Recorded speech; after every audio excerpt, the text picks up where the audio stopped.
Hey, what is up, everybody? Welcome back to the 40K Cafe, and today we're going to be talking about Agri Worlds. As many of us are aware, the Imperium is known for having an unstoppable and seemingly infinite use of manpower. And if you're anything like me that likes the deeper questions into this, how is this possible and how can they keep all these millions and millions of people fed? This is where the role of an Agri World comes in. These are agricultural planets that are specifically dedicated to creating nutrients for the men and women of the Imperium. These planets don't pay the Imperial tithe with manpower. They pay the Imperial tithe with the nutrients and food produced by the surface of the planet. And I do quite literally mean from the surface of the planet. There are crop fields that span over the area of continents. The cattle used in animal husbandry and farms tend to vastly outnumber the populace itself. On average, it's said that these planets have no more of a population than anywhere between 15,000 to 1 million, and sure, that might sound like a lot, but Earth right now has about 7 billion people that live on it. And all these people living on the agri-worlds are specifically dedicating their backbreaking life to producing enough nutrients for the Imperium to cover the Imperial tithe.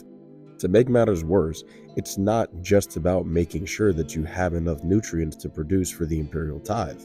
These individuals of the planet barely have any defenses because the whole planet's surface is dedicated to producing crops or cattle.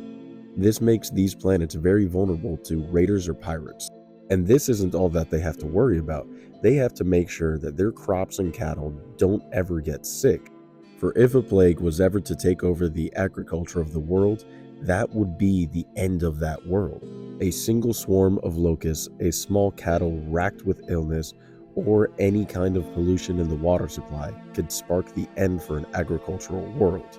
And this could then lead to the end of an Imperial Guard regiment that didn't get the supplies in time, the end and fall of a city that doesn't have enough food to feed its people, and thus the workers can't do their jobs.